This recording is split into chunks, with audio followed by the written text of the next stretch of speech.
네, 안녕하세요. 오늘은 제가 이제 영어 원서에 대해서 이제 조금 읽는 방법을 다시 좀 가져왔는데요. 오늘 이렇게 영상을 킨 이유가 이제 영어 원서를 읽는 거에 대해서 제가 25년도에는 이제 이 한 권의 책을 가지고 앞으로 한 50번에서 한 60번 정도, 많게는 100번까지 한 권의 책을 가지고 읽어야겠다 이렇게 생각이 들어서 오늘 영상을 켜게 됐습니다. 일단 제가 한 2, 3년 전에는 영어 원서를 한 20권에서 40권을 좀 다른 책으로 막 다 읽어봤어요. 근데 이제 어떤 부분이 있었냐면 뭔가 영어를 많이 읽고 막 그러면서 조금 인풋이 들어온 느낌인데 확실히 책을 많이 읽으면서 한편으로는 되게 좋은 점도 있지만 또 다른 한편으로는 기억이 아예 안 난다는 문제가 항상 저는 직면했거든요. 그래서 이런 부분을 조금 어떻게 할까라고 생각이 들면서 이제 다시 정하는 공부 방법인데 원하는 영어 원서책을 한 권을 정해서 그냥 이거를 다시 100번 정도 혹은 통함기 할 정도로 그냥 주구장창 봐야겠다. 조금 이런 생각을 하게 됐어요.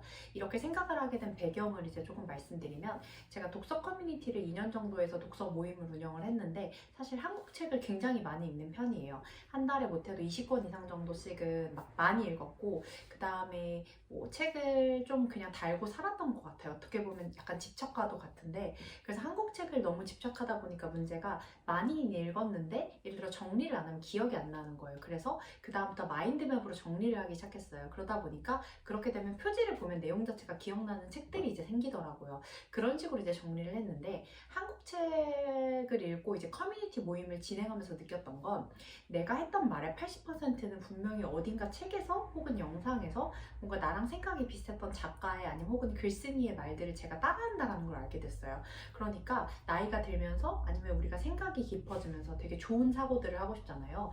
근데 이런 사고들이 가만 보면 어디서 왔나 생각했을 때 뭔가 들었던 누군가의 되게 좋은 의견들, 뭐 아니면 어떤 교수님들, 아니면 어떤 석학들, 아니면 되게 작가들 이런 분들의 되게 좋은 이야기들을 내 것으로 만들어서 꼭 이야기하는 것 같다 이런 느낌을 받았거든요. 물론 저와 생각이 그 작가님의 의견이 일치한다면 말이죠.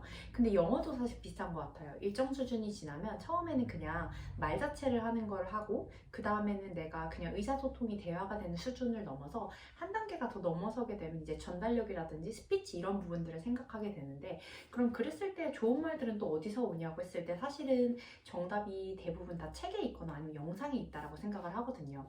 예를 들어서 어떤 연설을 하거나 어떤 그런 사람들의 연설을 봐도 사실은 그분들이 대본을 쓰고 그것들을 암기한 다음에 막 이렇게 열심히 하잖아요.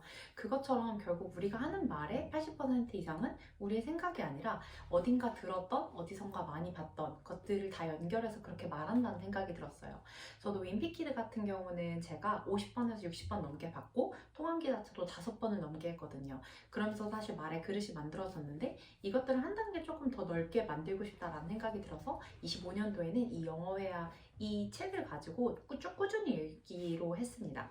저는 사실 이제 영어 원서 같은 경우를 읽을 때 여러 가지 방법들을 사용을 해봤는데요. 그러면 나한테 맞는 영어 책이나 원서들은 또 어떻게 찾냐 이렇게 생각하시는 분들이 있어서 그분들을 위한 가이드를 오늘 드리도록 하겠습니다. 일단 내가 독서 초보다 책에 대해서 관심이 없다 그러면 누군가의 추천을 받아야 돼요. 사실 그 제가 최근에 읽었던 책 중에 자라투스트라는 이렇게 말했다 해서 인간의 정신발달 단계가 낙타, 사자, 어린아이 3단계 순으로 간다라고 이제 니체가 이렇게 얘기를 했었거든요. 근데 이 정신발달 단계뿐만이 아니라 모든 것에서 사실 낙타, 사자, 어린아이 단계가 다 적용이 되는 것 같아요. 예를 들어서 러닝을 할 때도 그렇고 처음에는 그냥 끌려다니다가 뭐 나중엔 주도적으로 하다가 마지막엔 즐거움을 찾게 되는 그런 것처럼 영어 공부라는 것도 처음에는 뭘 해야 될지 모르기 때문에 추천을 받아요. 그게 바로 낙타 단계인데 이 단계에서는 굉장히 얇은 소설이라든지 아니면 얇은 책, 판타지라든지 영화, 들어갔던 해리포터라든지 이런 것들 그런 것들 위주로 보시는 게 좋고요. 그 다음에 내가 만약에 자기계발서에 관심이 많다 그럼 셀프헬프북 위주로 보시는 게 좋습니다. 그 다음에 이제 사자 단계인데요. 자기가 어떤 것을 찾을지 이제 내가 좋아하는 장르들을 찾아다니는 단계예요. 그래서 나는 소설이 좋아, 나는 비문학이 좋아, 나는 과학 쪽이 좋아, 아니면 나는 음악 쪽이 좋아 이런 식으로 내가 원하는 것들을 막 이렇게 찾아다니는 단계예요. 그리고 마지막 단계가 여기서 해방이 돼서 어린아이 단계로 넘어가는데요. 이때는 정말 순수한 목적으로 순수한 학문으로서의 더 접근을 하게 되고 내가 여기서 약간의 욕망을 더 추구하게 되고 그 다음에 정말 이 모든 것들을 다 즐겁게 즐기는 놀이로 인지를 하게 됩니다. 그래서 저는 이 낙타, 사자, 어린아이 순서대로 우리도 독서를 하게 된다고 생각해요. 저는 처음에는 그냥 그 교보문고나 아니면은 그 서점에 가서 베스트셀러에 있는 그 탑 10에 있는 거 있잖아요. 거기에 있는 순위 안에 들어있었던 책만 봤어요. 그건 누군가 추천해준 단계죠. 그럼 이게 바로 낙타 단계에 해당이 되는데요. 거기 베스트셀러에 있는 책들을 항상 다 보면 그 다음에 여기서 연결되는 다른 책들을 찾아가고 싶어요. 그게 주제별 독서가 되는데 그 주제별 독서를 자기가 원하는 주제로 정하는 거죠. 그럼 이게 바로 사자 단계에 해당이 돼요. 그 다음에 어린아이 단계는 정말 이제는 그런 거랑 상관없이 그냥 진짜 지적 열망을 위해서 아니면 개인적인 성취를 위해서 이제 찾아다니는 단계에 해당해요. 그래서 사실 영어랑 한국어랑 이제 그 언어만 다를 뿐이지 이 과정을 겪는 단계는 저는 다 비슷하다고 생각하거든요. 그랬을 때 이제 여러 권의 책을 읽는 것도 좋긴 했는데 결국 돌아서 다독도 좋지만 결국 정독을 하는 습관으로 이제 가게 되더라고요.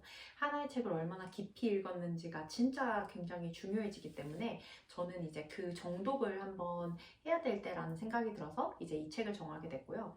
여러 권을 몇십 권씩 읽었을 때 제가 느꼈을 때는 조금 남는 것들이 별로 없다라고 느껴서 한 권의 책을 그냥 가성비 있게 그냥 꾸준히 40번씩 이렇게 차라리 봐야겠다 이렇게 조금 느꼈던 것 같아요. 그럼 이 한 권의 책을 어떻게 가성비 있게 보냐 이거에 대해서 오늘은 조금 더 설명을 드릴게요. 사실 이전에 영어 원서 읽는 법에 대해서 제가 설명을 했는데 곁들여서 같이 조금 설명을 더 드리면 만약에 이 책을 처음 읽는데 내용 자체가 너무 어렵다라고 느끼실 수도 있어요. 그러면 더 얇은 책을 고르시면 되고요. 자신 수준에 맞춰서 한 70%를 이해할 수 있는 책으로 고르시면 됩니다. 첫 번째는 한글이랑 그 영어 번역본이 같이 있는 것들을 구매를 해주세요. 그리고 나서 한글 챕터 한 번씩 읽고 그 다음에 영어 챕터 읽고 한글 챕터 한 번 읽고 영어 챕터 읽고 이렇게 번갈아 가면서 내용 이해를 하게 돼요. 그러면은 여기서는 전체 내용이 이해가 됐잖아요. 그럼 두 번째는 영어 원서를 그냥 쭉 읽어주는 거예요. 이번에는 그냥 흐르듯이 이렇게 쭉 읽어주고요. 모르는 단어가 나와도 괜찮아요. 그냥 넘어가면 되고 쭉쭉쭉 계속 넘어가 주세요. 세 번째로 읽을 때부터 이제 정말 몰랐는데 내가 너무 알고 싶다. 그럼 그런 단어들 같은 경우는 빠르게 그냥 찾아보시면 돼요. 이미 세 번 정도를 읽었으면 대략적인 내용이 유치가 돼서 이게 이 뜻이 아닐까 하고 생각이 될 수 있거든요. 그러니까 그런 부분들은 같이 해서 이렇게 봐주시면 되고 네 번째 읽을 때는 이제 오디오 파일을 이용해 주시면 되는데 오디오 파일은 사운드 클라우드나 아니면 유튜브에다 검색을 하시면 되거든요. 저는 보통 이렇게 책 제목 어토믹 헤빗하고 오디오 파일 이렇게 하면 그게 다 떠요. 그래서 유튜브에서도 파일을 찾을 수 있고 그 다음에 사운드 클라우드에서도 무료로 찾을 수 있습니다. 그래서 그걸 이용해서 오디오 파일을 듣고 이제 이 책을 다시 읽어보는 거예요. 오디오 파일로 듣는 거는 이제 귀로 이 책을 읽는다라고 생각해 주시면 되거든요. 이게 가장 중요한 게 결국 우리가 대화나 의사소통을 할 때는 우리가 결국 말을 하면서 그걸 듣고 상대방이 한 말을 이제 이해를 하는 거잖아요. 그렇기 때문에 그 과정이 있어서 가장 중요한 거는 사실 듣기가 가장 중요하다고 말씀을 드리고 싶어요. 그리고 마지막은 본 것, 깨달은 것, 적용할 것, 본계적 독서법을 이용해서 이 책을 정리를 해보는 건데요.